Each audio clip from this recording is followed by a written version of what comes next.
পৃথিবী থেকে 10,000 মিটার উপরে মহিলাটি অজ্ঞান হয়ে যায়। তার শরীর নিচের দিকে পিছলে পড়ে যাচ্ছিল, তখন সে হঠাৎ জ্ঞান ফিরে পায়। সে গ্যাসের বেলুনের রশি ধরার চেষ্টা করে, কিন্তু ততক্ষণে অনেক দেরি হয়ে গিয়েছিল। যখন সে আবার চোখ খুলে তখন সে বুঝতে পারে সে পৃথিবী থেকে 10,000 মিটার উপরে বাতাসে উল্টো ঝুলে আছে। রশি তো তার জীবন বাঁচিয়ে নিয়েছে, কিন্তু জ্ঞান ফিরে পাওয়া তার জন্য আরো ভয়ঙ্কর বিষয় হয়ে দাঁড়ায়। তখন তার বেলুনের নিচে থাকা বন্ধুর কথা মনে পড়ে এবং সে সাহায্যের জন্য চিৎকার করে, কিন্তু তার পার্টনার অনেক আগে থেকেই অজ্ঞান হয়ে আছে, হয়তো মরেই গেছে। এটা সত্য যে সবচেয়ে বেশি যখন সাহায্যের প্রয়োজন পড়ে তখন সাহায্য পাওয়া যায় না। এখন জীবন মৃত্যুর সন্ধিক্ষণে সে শুধু নিজের উপরেই ভরসা করতে পারে। মেঘ থেকে অনেক উপরে সে তার শরীর আগে পিছে ঝুলাতে থাকে। এভাবে সে অনেক কষ্টে অবশেষে ঝুড়িতে পৌঁছে যায়, কিন্তু বিপদ এখনো শেষ হয়নি। তার পার্টনার এখনো অজ্ঞান, তাকে তাড়াতাড়ি ওই পার্টনারকে বাঁচাতে হবে। ততক্ষণে বেলুনটি আকাশে প্রায় 13,000 মিটার উচ্চতায় পৌঁছে গেছে। এদিকে বেলুনের উপরের ভাগ বরফের মোটা স্তরে ঢেকে গেছে এবং এর এক্সজস্ট ভলভ খুব খারাপ ভাবে বরফে জমে গেছে, আর বেলুনটি ধীরে ধীরে শুধু উপরের দিকেই যাচ্ছে। যদি সেই এক্সজস্ট ভলভ না খুলতে পারে তাহলে তারা কেউ বেঁচে ফিরতে পারবে না। এজন্য সে নিজেই উপরে ওঠার সিদ্ধান্ত নেয় এবং এটা খুবই বিপজ্জনক ছিল,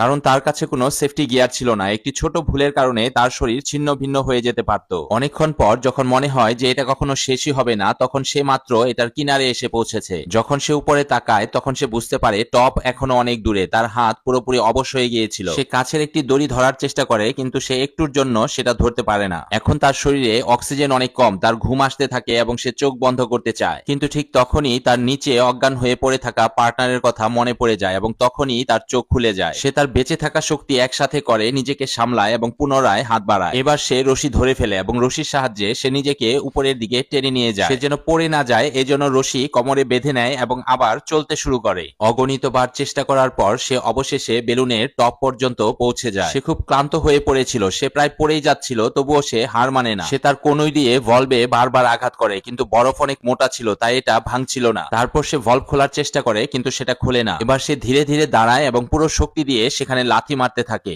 এবার সে সফল হয়ে যায়, বাতাস বাইরে বের হতে থাকে এবং বেলুনটি ধীরে ধীরে নিচে নামতে থাকে। কিন্তু তখনই সে খুবই ভয়ানক একটি বিষয় লক্ষ্য করে। তার সামনের বরফের কণাগুলো খুবই ধীরে ধীরে পড়ছে। সে বুঝতে পারে এর কারণ শুধু একটাই হতে পারে, বরফ অনেক দ্রুত গতিতে নিচে নামছে, কিন্তু বেলুনটি এর চেয়েও অনেক দ্রুত গতিতে নিচের দিকে যাচ্ছে। দর্শক, আজকের ভিডিওটি কেমন লেগেছে অবশ্যই কমেন্টে জানাবেন, আর ভিডিওটি ভালো লাগলে অবশ্যই বেশি বেশি লাইক এবং শেয়ার করে দেবেন। আর এরকম ভিডিও আরো দেখতে চাইলে আমাদের সাথেই থাকুন।